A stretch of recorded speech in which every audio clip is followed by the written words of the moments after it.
The following presentation was recorded live in Cincinnati, Ohio for CALLERLAB's 25th Annual Convention. This is tape 19, How to Use the Basic Program. Even be interested in it, but if you are, what it pertains to is how to manage a basic this is for this interest session, but this is basically on teaching. Is the important aspects of retention of dancers, importance in the aspects of presenting and teaching square dancing, and a whole array of things in there. They didn't have. It's a 2-pager, isn't it? Yeah, there's 2 pages to it, and I'm not sure that we're going to have enough for everybody.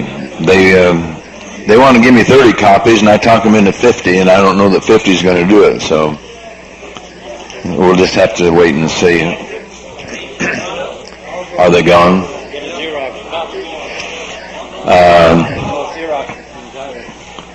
If you can get a hold of somebody that got one of those, see if Georgia will Xerox you one. That's going to cost them more than what it would have to make enough of them. Well, at least, and we do have, afterwards, you can have my copy. And Jerry's got a copy, and Jack has a copy. Dearly beloved, we are gathered together. No, that's not the right thing, is it? No, wrong day, wrong. Yes, sir. You don't want to see who I am. Hi, guys. Nice to see you. First of all, somebody laughed back there. First of all, we're here talking about a basic program. We're talking about teaching a basic program, a continuation type basic program. And this would fall under the heading of probably a little bit of the community dance program, possibly in a class situation. We're going to do some teaching. We've got 2 gentlemen up here that are outstanding in the field. And on my right is Jack Murtha, all the way from sunny California. Nice hand for Jack Murtha. And over here on my left-hand side is Jerry Helt from the great state of Texas by way of Wyoming. My name is Jerry Helt, and I'm from Cincinnati, Ohio. My wife is down here somewhere. There she is. Good.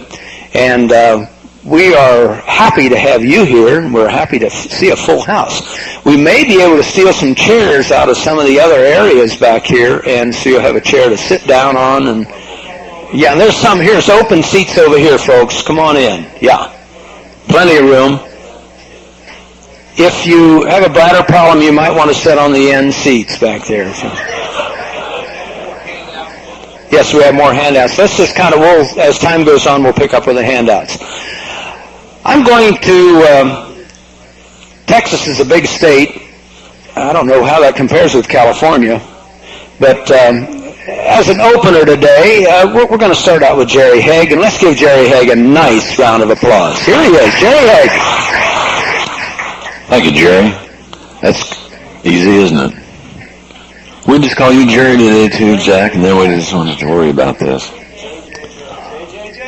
I think anybody who has taught square dancing knows the feeling when you start watching those dancers out there take a hold and start having the fun that they can in this activity, and it's very gratifying. Teaching is such an important part. It's probably the most important thing that we do in our activity, is get dancers into the activity, and it's probably one of the things that's the most fun is teaching, and teaching beginners especially.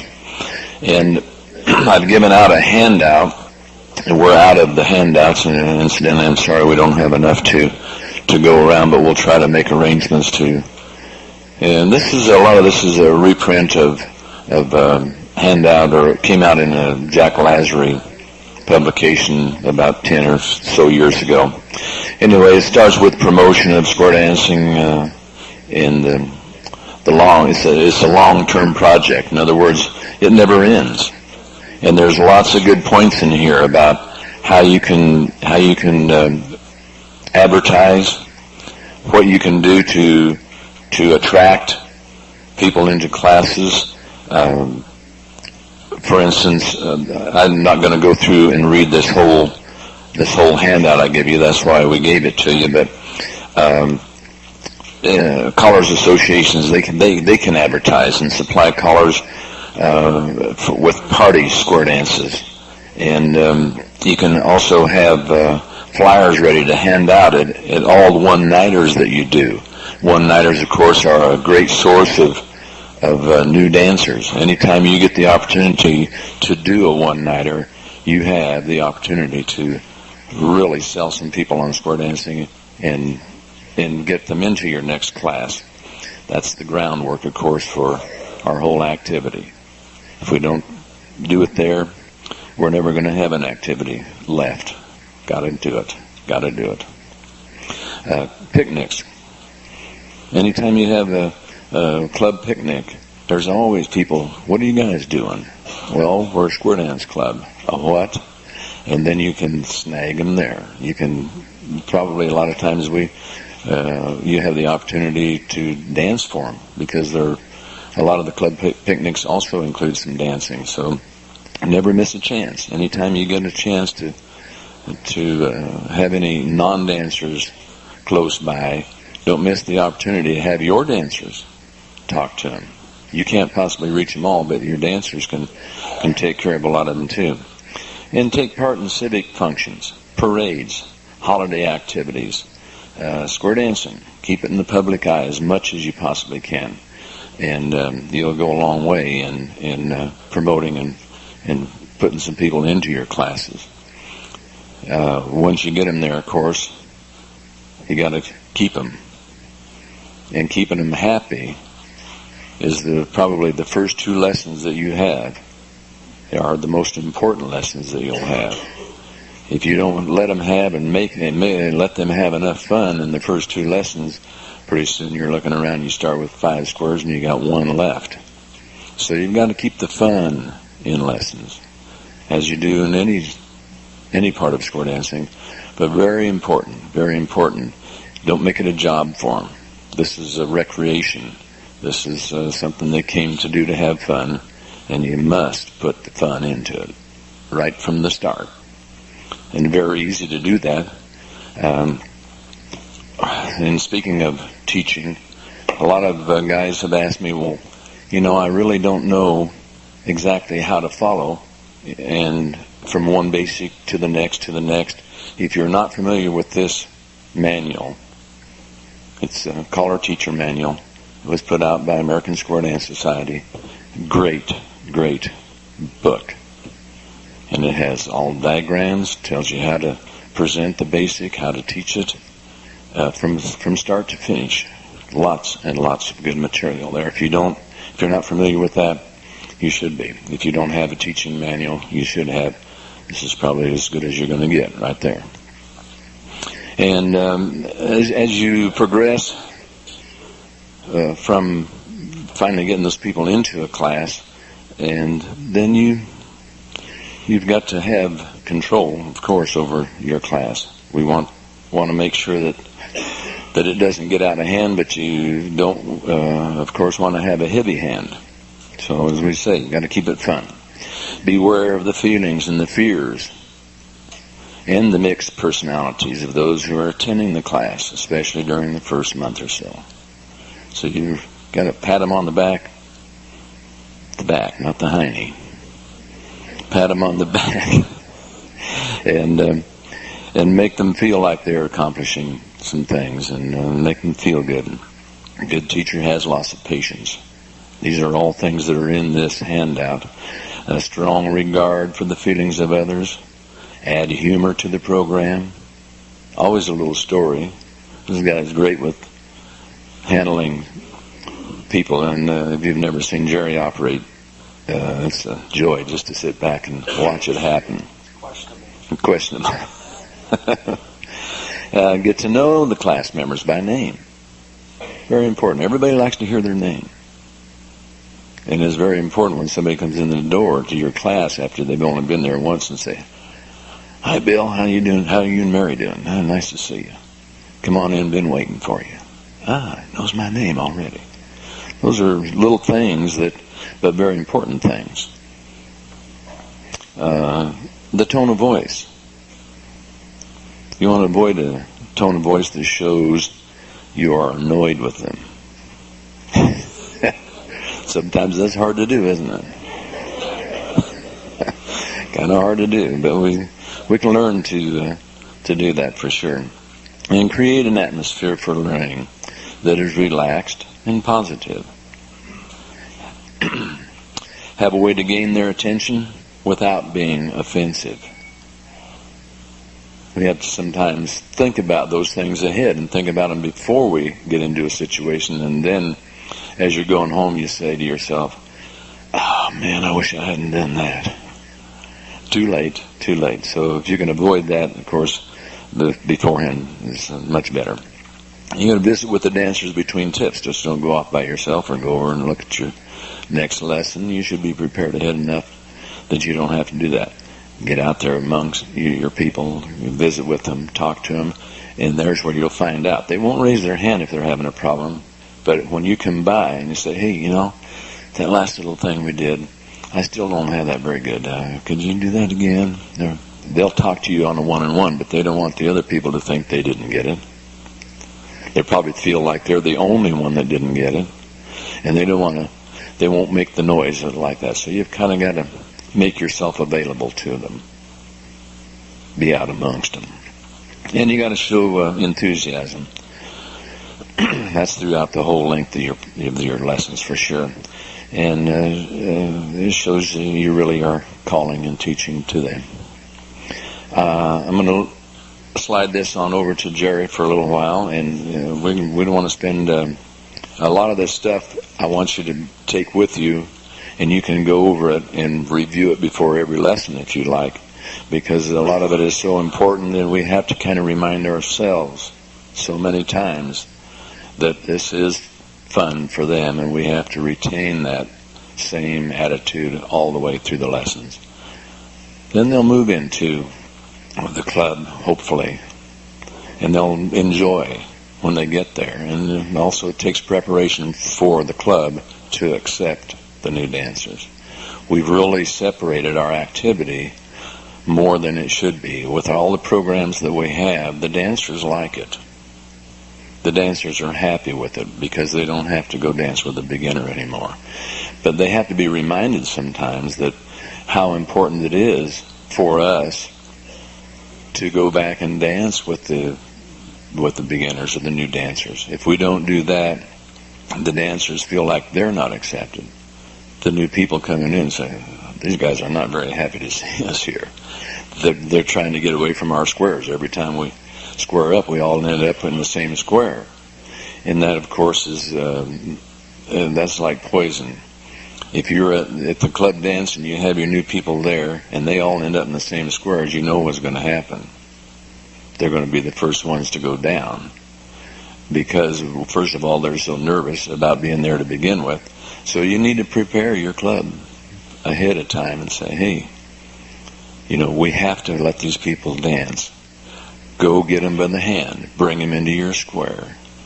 And they'll enjoy it. They really do. The dancers will readily accept that once you explain it to them. Sometimes they forget. They sometimes have the feeling that they were born square dancers. They never took any lessons. They were just good for as long as they could remember. So we have to remind them that we all started from zero. And as we go along, if there's a few other things I might want to throw in here, but I don't want to dominate this thing for the rest of the morning. Okay, I'm going to just express a pet peeve for just a moment. I really, as a caller, I teach classes. I struggle with a class just like everybody else, do the clubs. Jerry Helt struggles with the class. He teaches classes. And I get a little upset sometimes if somebody who is not a teacher and hasn't taught for 30 years trying to preach to me about how I should conduct my class. So we don't have that today because we have a current man right here who teaches, who has that little business of getting people from that class into the club. He is currently teaching and currently active in the teaching area of square dancing. Now I'm going to move to this gentleman right over here, who is also active in the activity, in the teaching, currently teaching. And let's have a warm welcome right now for Jack Murtha. Well, thanks, and I'll tell you it's an honor to get up here on a stage with these two. I have 2 or 3 things I want to make special points of relative to this basic program. 3 to start with. 1, there is no such thing as a small change. In my area in California right now, we're having chaos, real problems, because the telephone company decided to change our area code from 916 to 530. You can't imagine the hundreds and hundreds of thousands of dollars that's costing all our businesses, and they are complaining like mad. Everybody has to change all their cards, all their advertising, all their letterheads, everything they're doing to accommodate that one little tiny change of 3 numbers, and they're having fits about it. There is no such thing as a small change. You impact many people with any change you bring in. And I'm not one who likes change. I like improvement. And the difference is somebody has done all the research necessary to know what they're suggesting to do differently works. And it accomplishes what you want to accomplish. And I'm extremely focused on one thing in square dancing, and I've been for 5-10 years now, increasing the number of people who come to square dance groups, increasing our population. Walt Cole and I did a census for Legacy several years ago. We identified that we had 375,000 dancers. Based on the decrease in my area from 3,400 dancers to this year 1,200 dancers, classes that ran 600 students per year, the classes now where our 40 clubs, only about 4 or 5 of them could even get 1 square this year for a beginner's class. I'm very focused that anything we do has only one evaluation for me. If we dramatically increase the number of people who's come to square dancing, then I'm for it. And if it doesn't, then it's going to do the other thing. We're just going to keep going downhill. We've gone downhill every year since that census, and we will not be stopping yet. I don't know where the bottom of the list is. But at any rate, we have to understand there's no such thing as a small change. Every change is very important, has dramatic impact, and we have to be very sure that change is not just to do something different and maybe make it worse, but has proven that it'll make it better. Now, there are a couple of things you need to think about in this basic program, and I hear these guys, I've talked to a lot of people here, everybody's talking about the basic program in one framework. It's not my framework. How many of you out there at some time in your life were on an athletic team of some kind, elementary school or high school or college? Put your hand up. Men, women, both. It took me years as a coach and as an athlete and as a physical education consultant to all of a sudden finally put something together in my head that has really made a big impact on me since I finally figured it out. All those people who were going out for the teams didn't go out because they loved to practice. They went out only because if they went and practiced, there might be a chance they get in a game. And if our football team wanted to destroy football, all they have to do is quit having games and just have practice. Practice every night for football, but no games. That's what we do with the basic program. That's what we do with most of our square dance programs. I work with schools all over the country. First thing I tell a teacher, if you're thinking about teaching square dancing, number one thing you do, plan a big event. Something that every one of the kids is going to want to come to. Now we have a reason to spend all the time it takes to learn all the calls and learn them well. Because we're going to do something that's going to have them performing in some way. I have a fabulous program I call First Steps. It's for kindergarten and second grade kids. And I have now, going into a 6th year, a second grade festival, jamboree that you wouldn't believe. Last year we had 800 second graders at it. It's so big now we've had to split it into 2 days. And our motivation is not to teach them how to square dance. It's to use square dancing to teach what they have to learn in order to start learning to square dance at 3rd and 4th grade. We teach left and right. You'd be amazed how many young children, in fact, you'd be amazed how many adults I get in my class that have trouble with right and left. Now, right and left is merely a labeling process. Anybody can learn it. But there are also people who have never had any real motivation to learn it. And so from kindergarten on through, who cares whether they use the right or the left hand? Well, in square dancing, we care. And so we get a real program going. I've published now at least 2 albums, which I deliberately changed everything to emphasize right. When you're talking about transfer problems like this, then you want to pick one thing and do it real well. So we work on that. We teach them how to listen very carefully. And we teach them how to follow directions well. And we teach them how to be courteous between boys and girls. And we teach them how to stay in rhythm with the beat of music. That's what I'm teaching when I work with them. And I work with lots of schools. I'm at 1 or 2 schools a day almost all year. And working with kindergarten one day and high school or university the next, it's really fun to do. But you have to understand the only reason for doing anything in square dancing is to get to go to parties that are going to use that. If you really are interested in basic programs, I think we have a serious problem. I sit and I listen to the people who are from the advanced program, mainstream program, all talking about the basic program. Not one have I heard yet was trying to increase the number of basic program dancers.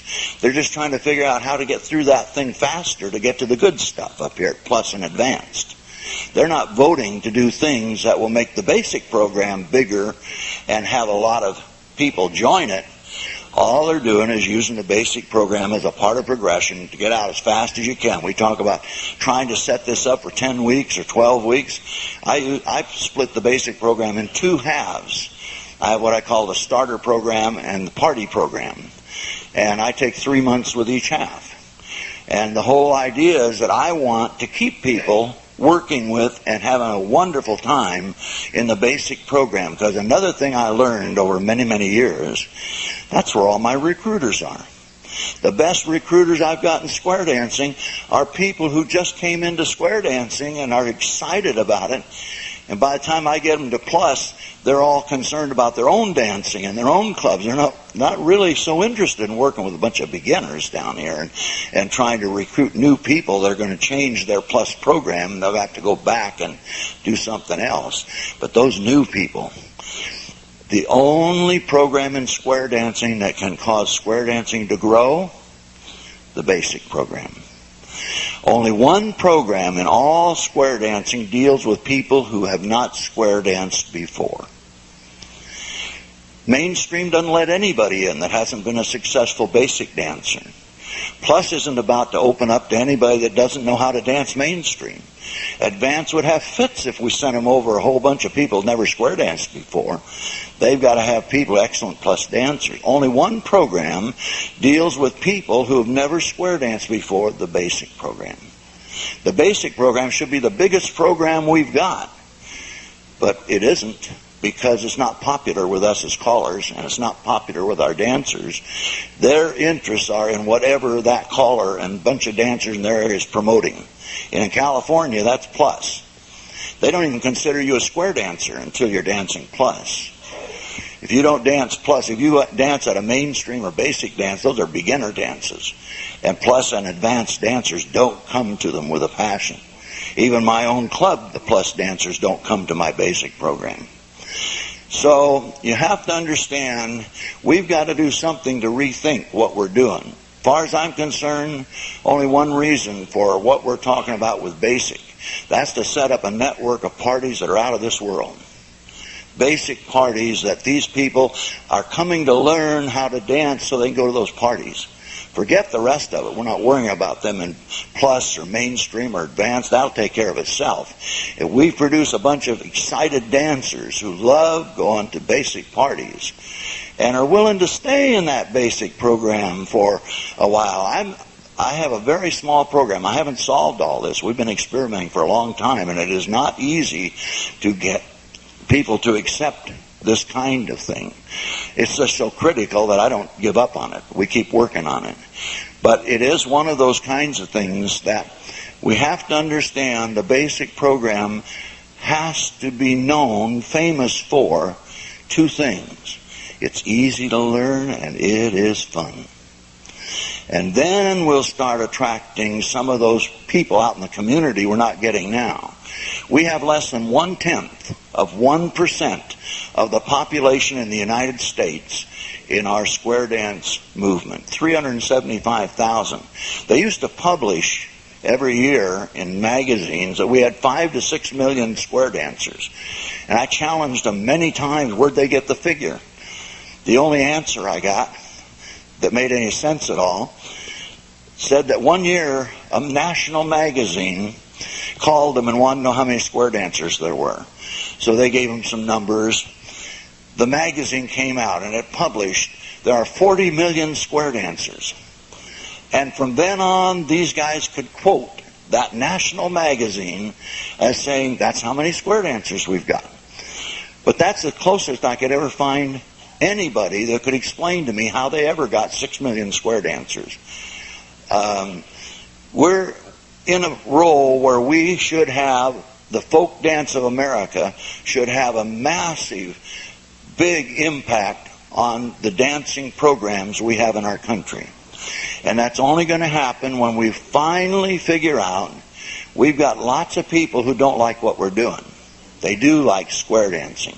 I call for thousands of them every year at one-night stands or what I call country party square dances. And, boy, they have the time of their life.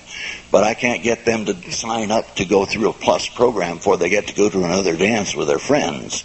They're not interested in spending that kind of time before they get to go out with their friends to the first dance they can go to.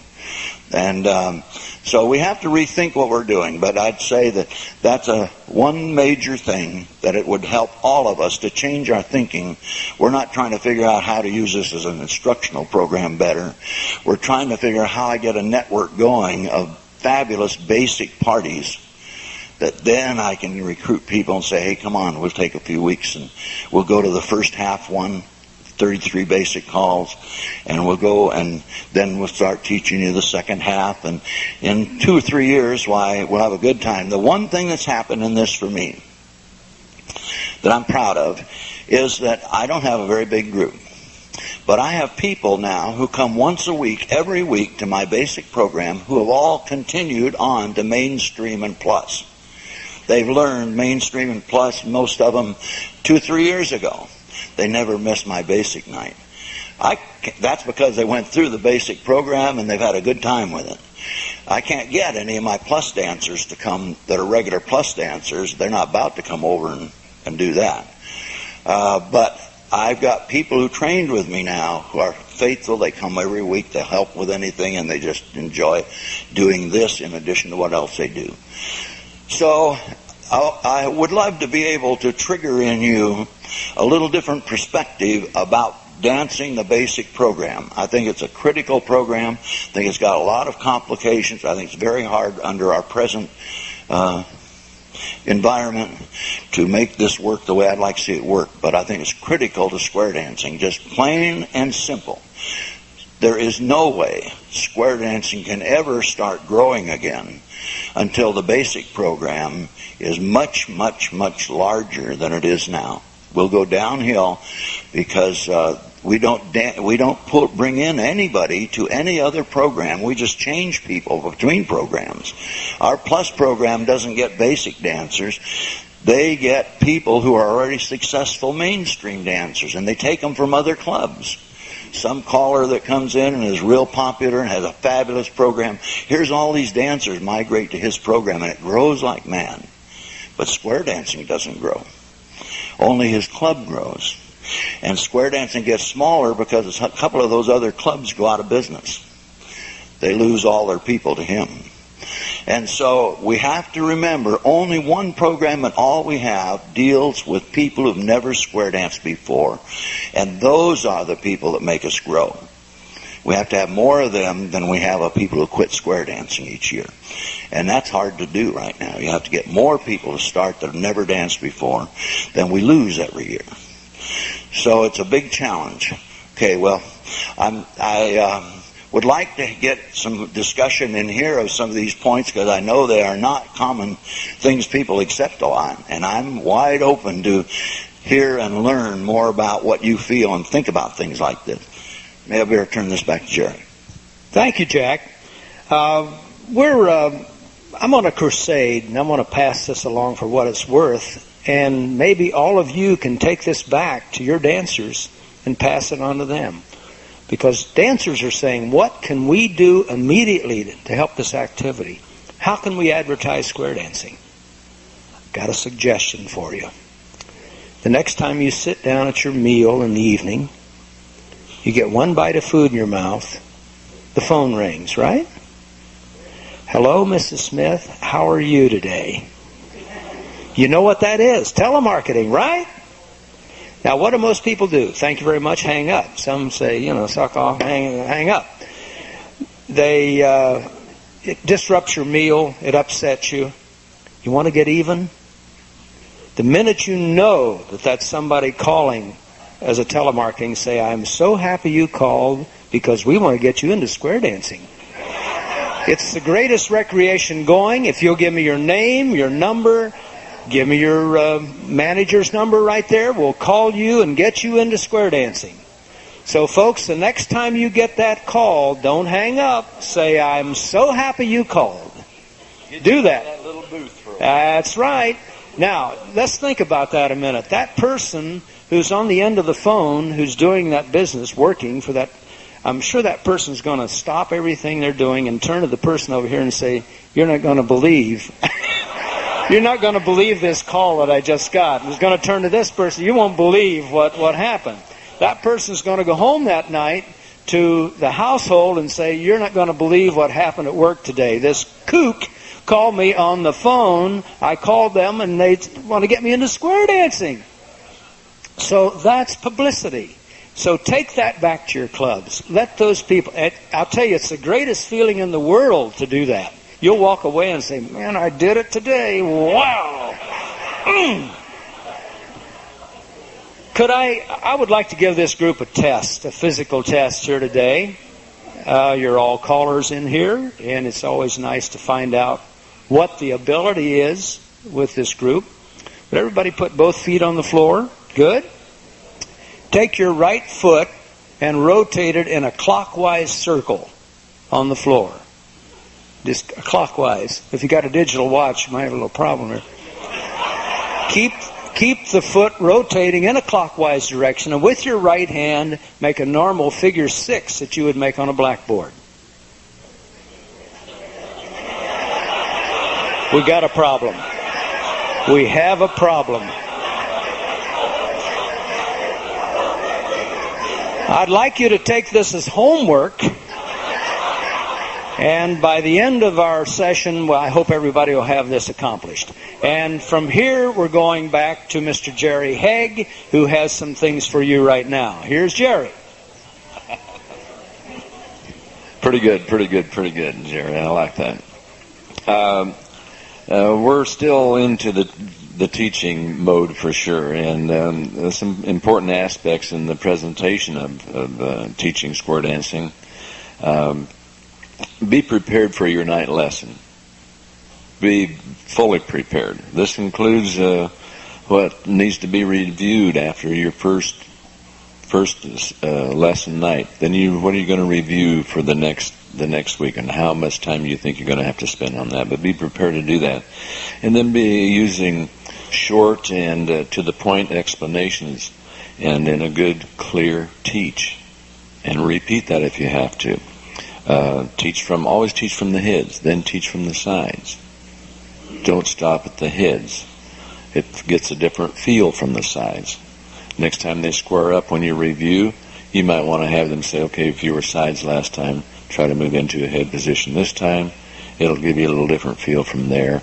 And those are things that sometimes we don't think about until we have the problem. So it's things you can avoid as you move in through your classes. Make your presentation without having to learn another call in order to present that next basic. How many times do we get in, all of a sudden we're into teaching something that, for instance, we're going to do a right and left through, but we haven't taught courtesy turn yet. We have a pretty good teaching order on the list that you have. Some of them I don't agree with, but that's beside the point. They are laid out fairly well in order.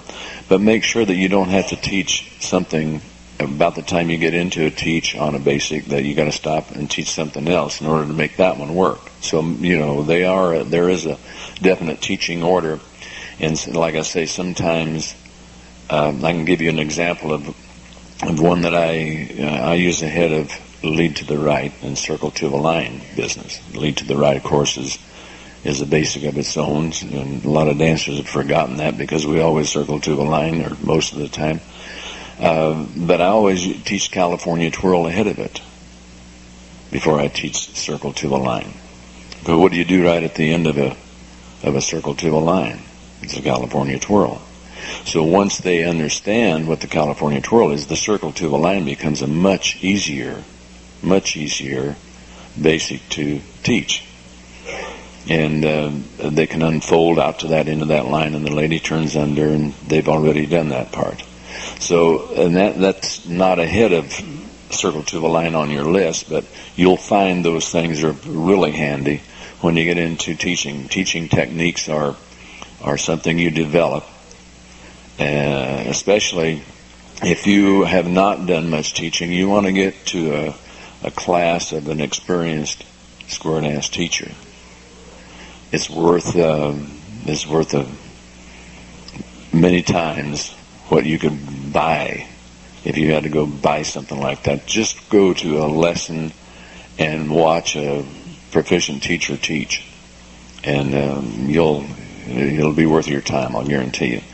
The teaching techniques that he uses, I've talked many hours with our chairman, Jerry Junk, on this particular subject, and it's very important, and it's so important that a lot of times we forget how important it is until we're into too much trouble with the basics. So teaching techniques are so important that it needs your attention, and you can always find somebody that has been doing it a long time that can save you a lot of trouble.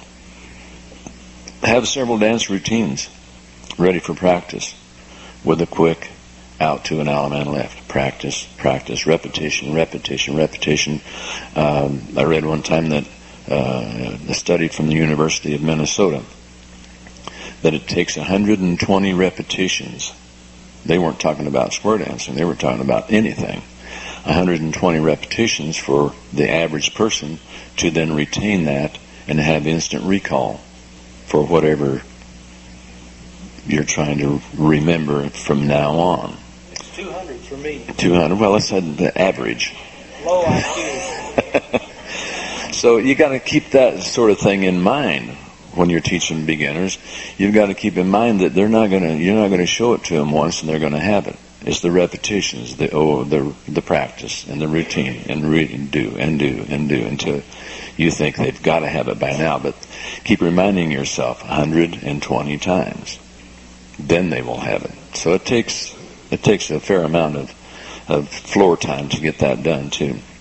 Don't rush through the teaching program. Be prepared. And there are I'm not going to go through all of the things on the preparation, but most of you, as I say, got the handouts. So if you didn't, I'm going to make sure that you get one.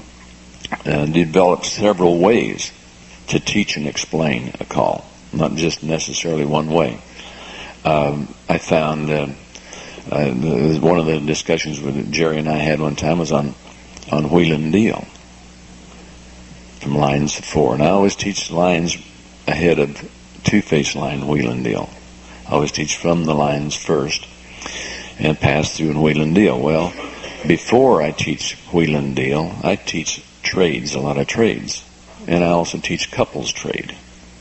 Pass through, couples trade. Well, you know what happens when they do in a couples trade. Here we are moving out. Well, how do we get to the other end? Well, girls, you pass right shoulders as you trade. Keep turning till you're looking back in. Not a problem.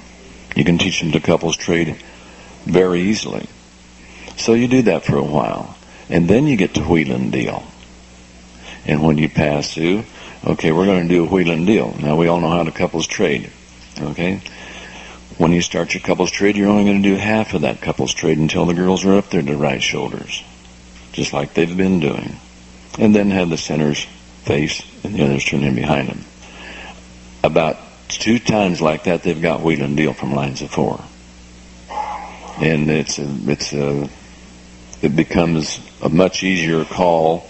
And like I say, teaching technique is very important, because we hate to spend too much time trying to figure out how to explain to them so that they can do a call.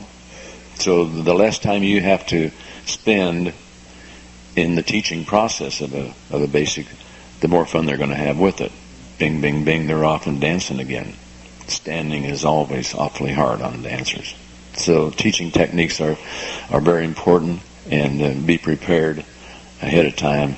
You know, dancers will have a lot more fun learning how to square dance if you don't have to.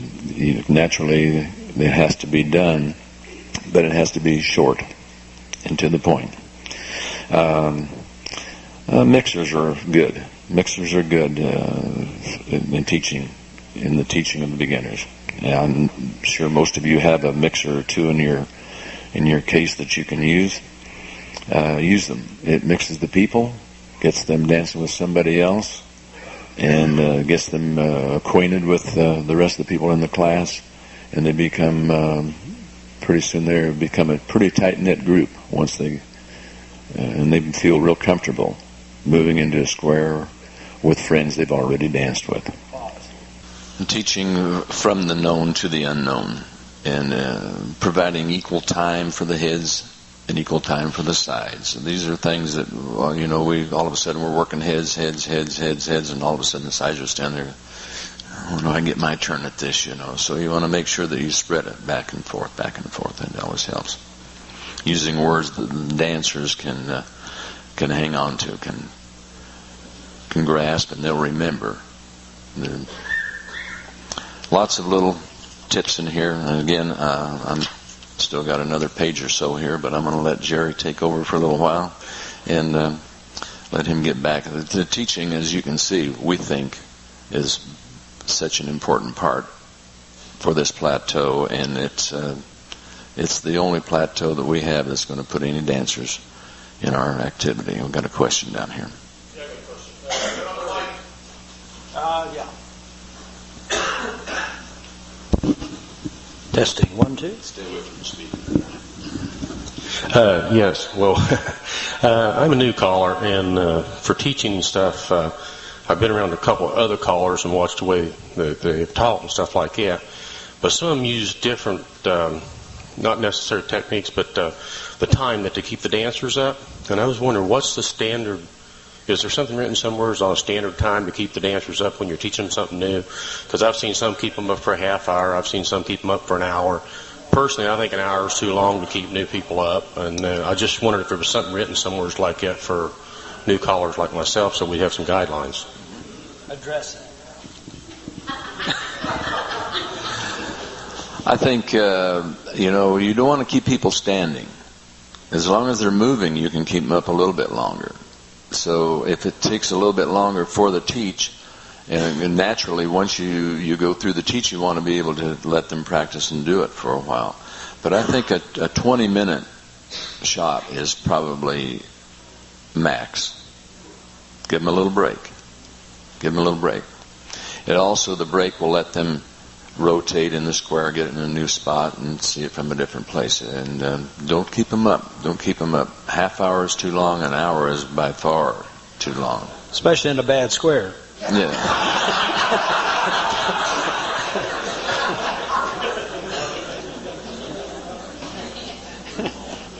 Did that do it?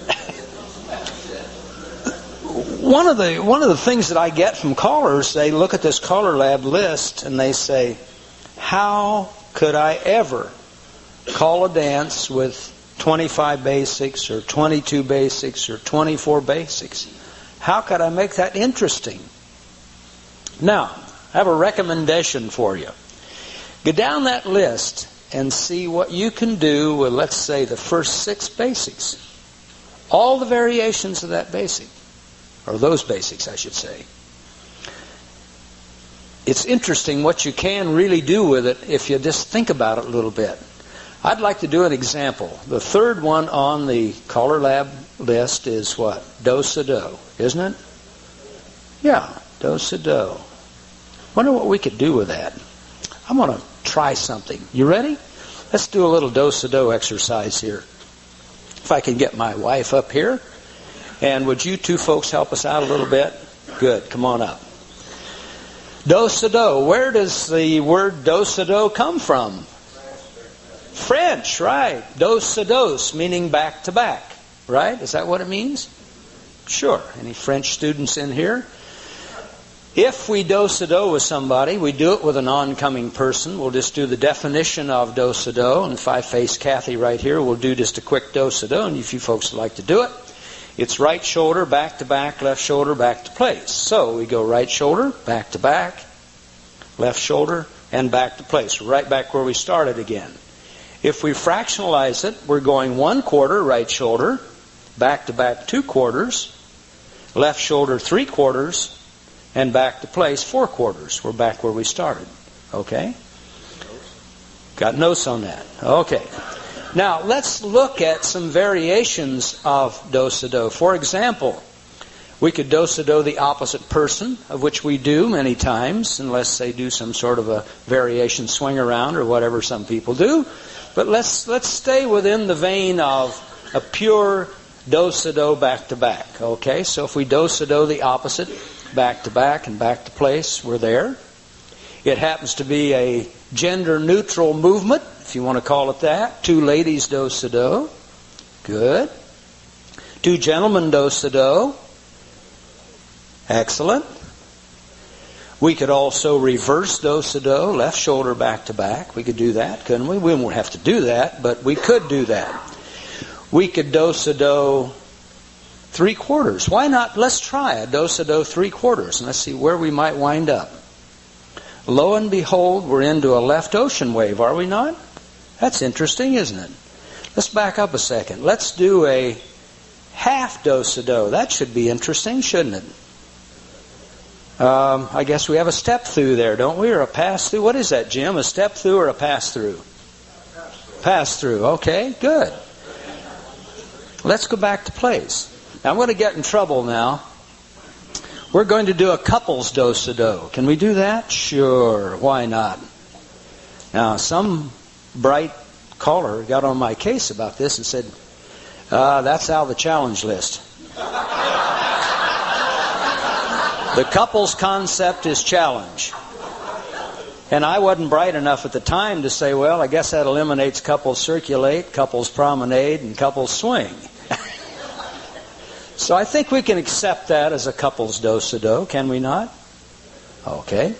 Let's go. We're going to get a little exotic right now. A lot of this I would not do with a group, but it might be fun to see what we could do with it. For example, couple 1, we're couple 1, you're couple 3.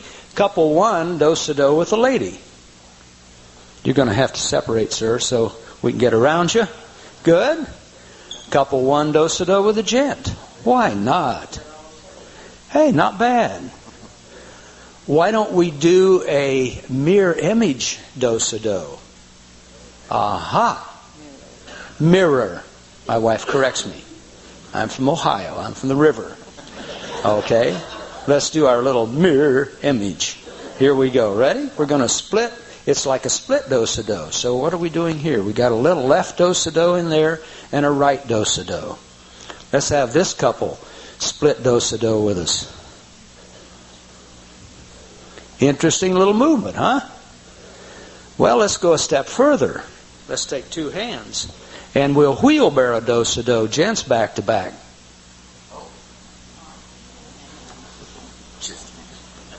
That is called a poussette. Poussette. You folks know French back here? It means to push, right? A poussette. That's your native language, isn't it? Belgium? Yes, French. So all this is, easy for those folks. So here we have variations of the third thing on the list, the do-si-do. Think of all the other things. If you just sit down and look at it and say, what can I do? What variations can I do on all those movements? And I'll guarantee that about 25 movements down the line, you'll have more material and more things to do that are interesting.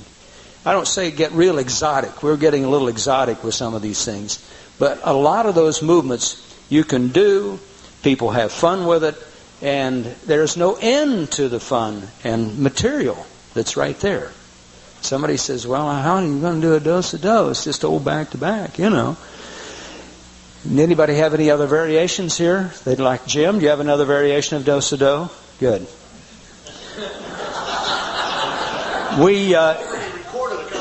Okay. We could do lines do-si-do. Hey, that's not all bad. It takes a little space to do it in. What else? There's a couple more somewhere. Yes. Tandem do-si-do. Why, sure, of course. If you have lines, for example, put the lady right there. Let's tandem do-si-do. Thank you. I appreciate that.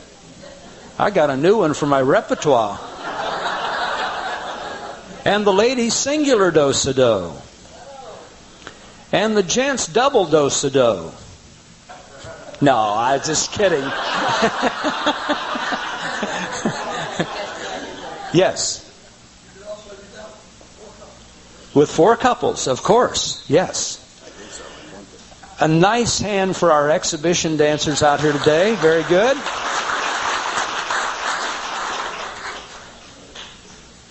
So don't let it be said that, well, I can't do anything with 6 basics and I can't do anything with 10 basics. Work on it a little bit. Yes. Right. Right.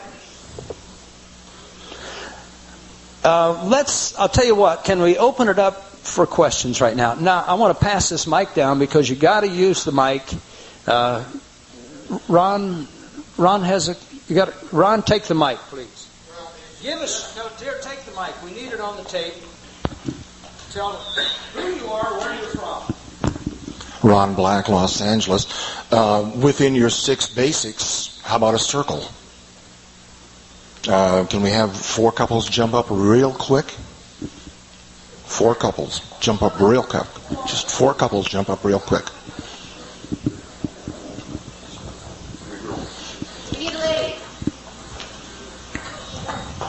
Join hands, making your circle.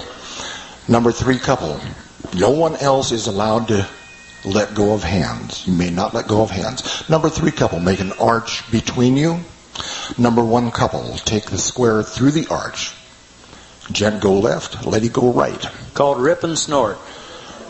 Gent go left, lady go right. Follow them through. Please, follow them through back to your circle. No one is allowed to let go of hands at this point. Number 3, please make an arch. Number 1, take the group through, and no one is allowed to let go of hands at any time. Number 3, please take a courtesy step forward.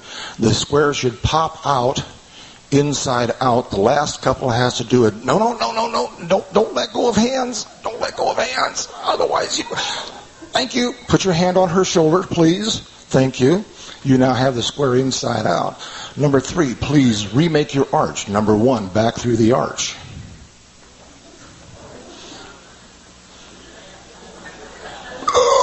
Don't let go. Come on. Don't let go. Thank you, Ron. Moving on, folks. Nice hand. Great.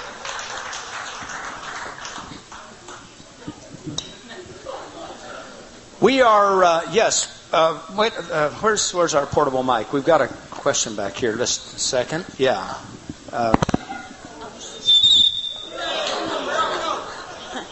My wife is now sterile.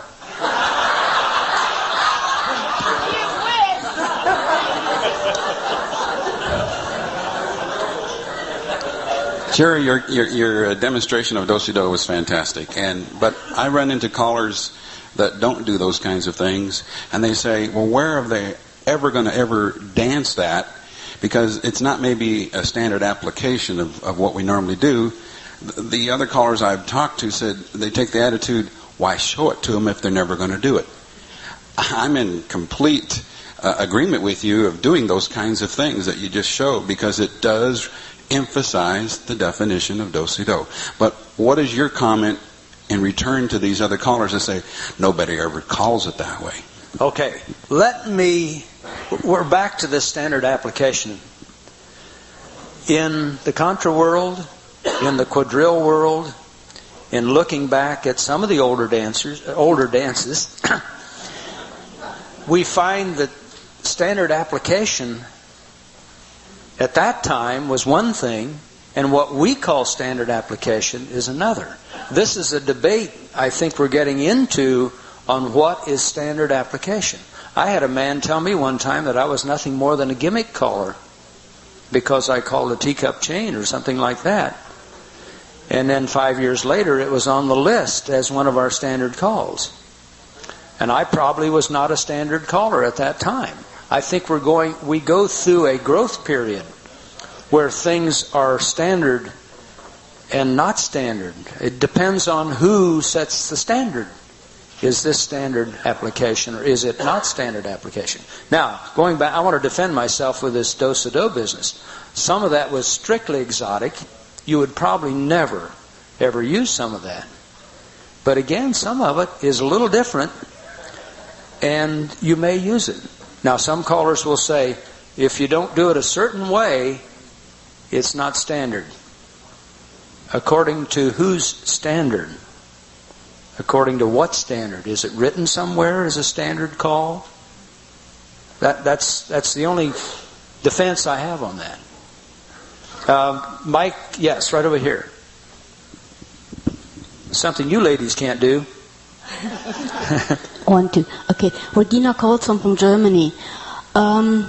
You speaking of standardization, it's okay. But one thing I would like to mention is how many of the club members of the Angels appear in your class. And I can only say in my class I have sometimes more angels than students.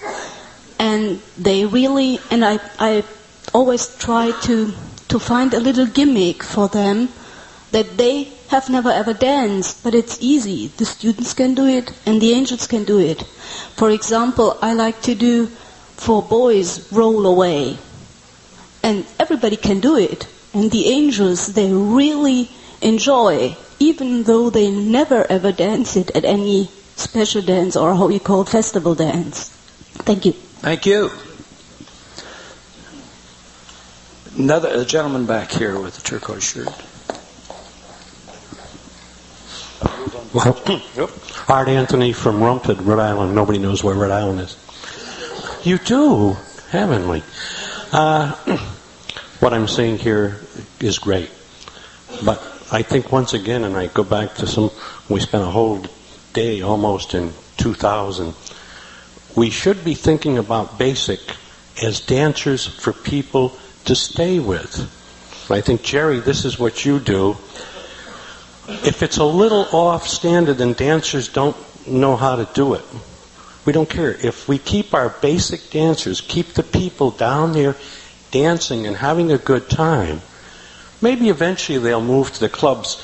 But I still feel this underlying, we're going to do this just so they can move up the line, not because we want to get them in square dancing and have them dance as square dancers in the basic program. We worry too much about moving them up and not enough about them having a good time square dancing. I'm going to slam Jack just a little bit here. We are all very conscious of the academic world, right? Now, I have this little argument with the academic world.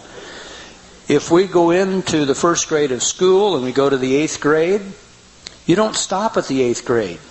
No, that's a no-no. You got to move through high school. If you finish high school, you move on to college or university or whatever. You never stop in one place. You continue that educational process. We use this thing. Our culture tells us that you don't stop at the 8th grade. Our culture tells us we don't stop at basic dancing because there are other plateaus to move on to, other levels. And we really, as callers, kind of force people into that because, you got the other people out here doing it, so we push those people. And I think we have to make the point that it's not a sin to be a basic dancer. It's not a sin to be a main. It doesn't mean you're dumb. It doesn't mean you're retarded. Whatever. It's an area of dance that you enjoy. I have some people in a basic program that this is as far as I want to go. I'm having a good time. Got a lot of same routines over and over. I'm very happy here. And I say, God bless you. Stay here. You don't have to move on. I'm not going to force that person to move on. I'd be ridiculous in trying to force that person on. One question over here, and then over to Jack. Our time is fast passing. Peace Giffins, Great Britain.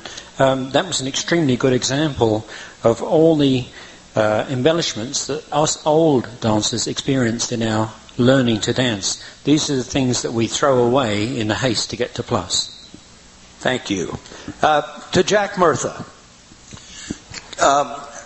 I want to try quickly to answer that question about why teach these things and who does it. Saturday night I flew in early to this convention and had arranged with Jerry to take me to a dance someplace that he called a plus dance. He did all those things and more. Unbelievable what he did. With that floor, and they had a ball, he had a big crowd of plus dancers, and it would have been magic to have a tape of what he did that night. You come to one of my dances, you'll find those kinds of things in them. And the problem that those people like Jerry and I have is not that people can't understand the term do-sa-do when you do it in a different way than people are used to. It's that they balk. They get in their head that, gee, I never did that before. I've learned, for instance, in my area, that I can put one simple call together and break down almost every plus floor in our area. All I have to do is say 1 and 3, pass through and wheel around. Now they've danced wheel around thousands of times. Promenade, 1 and 3, wheel around. No caller in all of Northern California ever taught them that there was something else you could do with wheel around, so they don't accept it. They balk. They say, gosh, I can't do that. It doesn't take me a minute to teach them they can do it because they already know it. All I have to do is just explain a little better, and I can call it all night long. I can put in reverse wheel arounds, and they dance them all. But that's what we're after. You have to have an opportunity for the dancers in your classes to learn that there's a bunch of different ways to use all these calls. And so they will accept it when they run into something they've never heard of before, never done before, but they know the rules for it. They know how to do it, and all they have to do is apply their knowledge to a little different thing. My school kids, I had one caller come into one of my schools, and the kids had learned right and left through. He did right and left through in a little different way than the kids had learned it. The kids all stopped, walked up to him and said, you can't do a right and left through that way. Well, it's the same basic idea. That's what we're doing to our dancers. I have a couple calls that give me problems that I have to take a few minutes to teach when I start them. One of them is wheel around, and the other one gets involved with walk and dodge when I want the men to do the walking and the girls to do the dodge. I mean, vice versa. I want the men to do the dodging and the girls do the walking. What's the problem? The problem is that the men all want to turn around when they do this because they've really never done that before. They don't understand that call. And I have worked away in my classes so that now I teach in such a way that blocks that, stops it. But that shouldn't happen.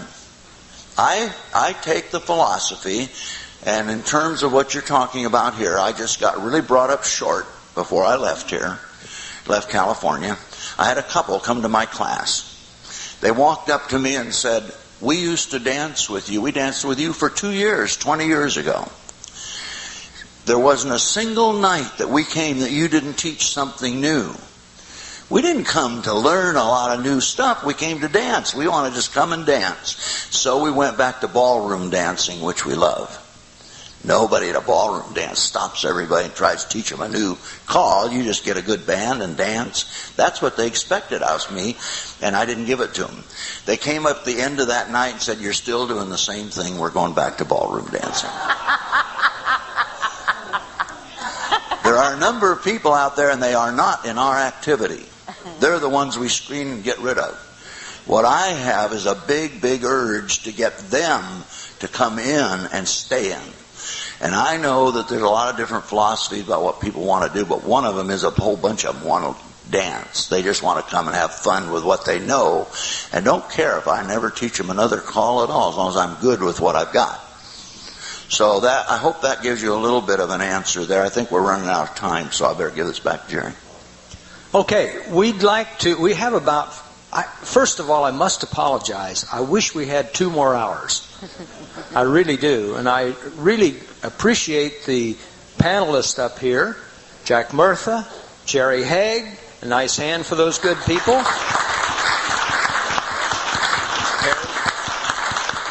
And we have about 5 minutes, and we're going to open it up for questions from the floor. Kathy over here will bring the mic to you, and there's 3 of us up here. Give me your name, Social Security, no, name, and where you're from, and if you've got a question for any of the 3 panelists up here, feel free to do so. I'm Jim Mayo from Hampstead, New Hampshire, and I really just want to say thank you to Jack and also to Max Forsyth. I went to a one-night stand with him one night where I was the 4th couple. And he did the entire evening with 1 call, star. And I took some of Jack's records and adapted that same technique, and I have done a couple of times since one-night stands with 1 call.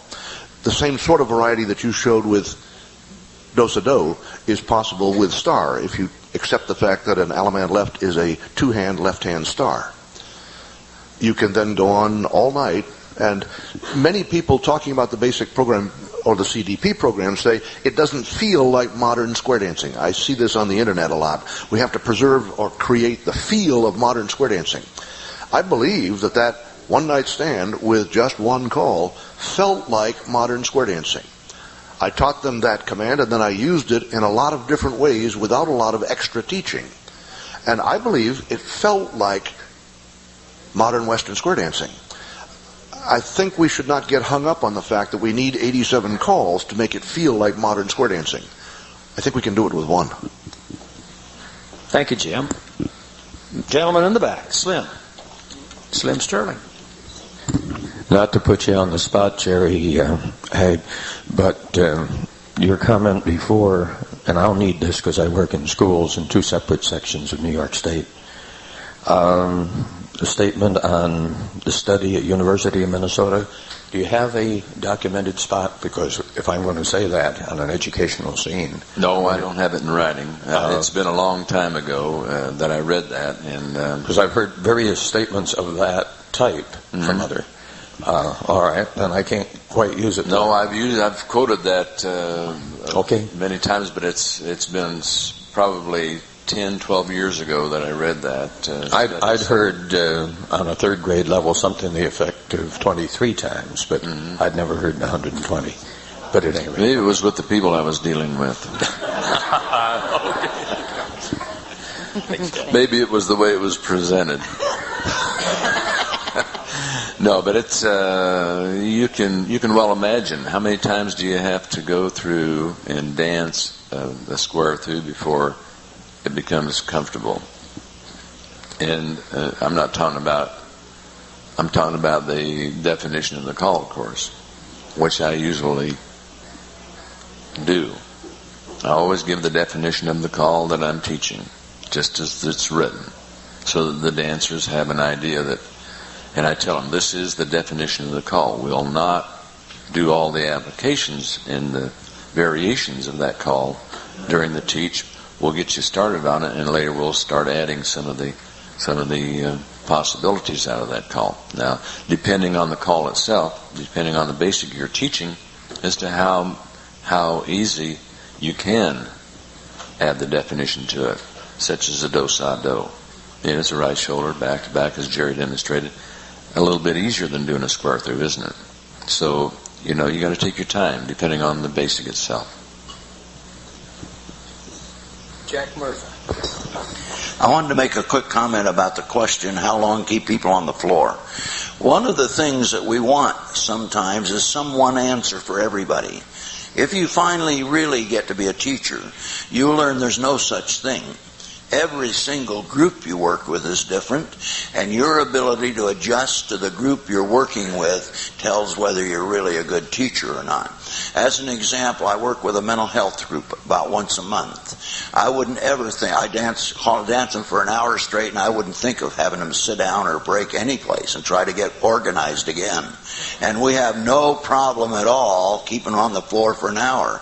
At the resort areas where I have weekend workshops, sometimes we'll keep them on the floor for an hour and a half, teaching and working on some new things. And because the session's only 2 hours long, the dancers want to keep going. They want to keep working on this. They don't want to go wandering around and spend that time and get organized. With my school kids, many of the kids that I work with in school, I tell the teacher I want a minimum of an hour 15 minutes per class. And we don't stop any place. Now, with a senior citizens group, I might stop every 10 minutes or every 15 minutes. So there is no one answer that says this is right for everybody in anything you teach. The big thing that a teacher has to learn is they have to be able to adapt to whatever group they have. I could have one group one day that I could keep for an hour, and the next day I'd be dead after 15 minutes. So you just have to learn that there's not one nice pat answer for anything in teaching. There's just a whole lot of skills and abilities that help the caller or the guy in charge learn how to read the group he's got and do what's necessary to help them do what you're trying to accomplish. Our time has run out. We thank you all for being here. Thank you. The next time you get that phone call when you sit down to dinner, say, "I'm so happy you called."